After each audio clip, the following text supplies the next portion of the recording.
Тағы бір начинкамыз осы біздің паста мен кадаиф тестасын араластыратын боламыз. Өте дәмді және қытырлақ начинка болып шығады.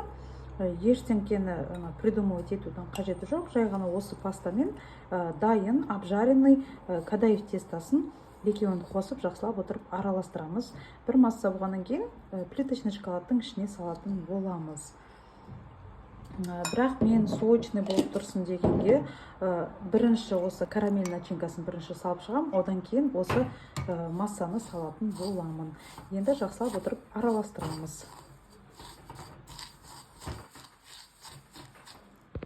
Бірінші мен осы карамельный начинкамды плиточный шоколадтың ішіне өстіп салып шығамын. Бұл бөлген кезде біздің карамеліміз кішкене кетіп ағып, әдемі болып тұрады. Барлығын осылай жайып шығамын. Одан кейін бұның үстіне жаңағы мен дайындап қойған міне кадаиф тестамызбен біздің лотус паста екеуі араластырған осы массаны үстіне салатын боламыз. Міне барлығын осылай жайып шықтық. Енді үстіне жаңағы біздің қытырлақ начинкамызды саламыз. Бұны істеген кезде біздің мына начинкамыз, кадаиф тестамыз қытырлап тұрады біріншіден, ал астындағы карамель бізде созылып, осындай кислинка әдемі дәмді дәм беріп тұрады. Сондықтан осы начинкамен істеп көріңіздер. Сіздерге ұнайды деген үміттемін. Міне бізде осындай начинка пайда болды. Енді қалған шоколадпен үстін жабатын боламыз.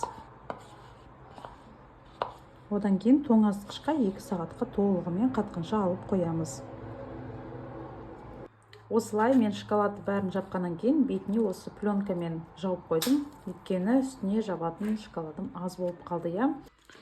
Міне біздің плиточный шоколадымыз қатты.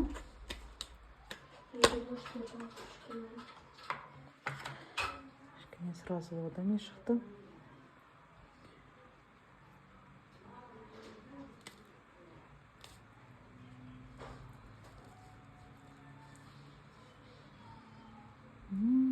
Күшті начинка.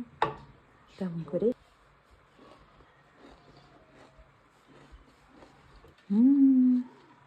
Күшті. Міне мына жерде карамель и кадаиф тестасымен барлығы өте дәмді болып шықты.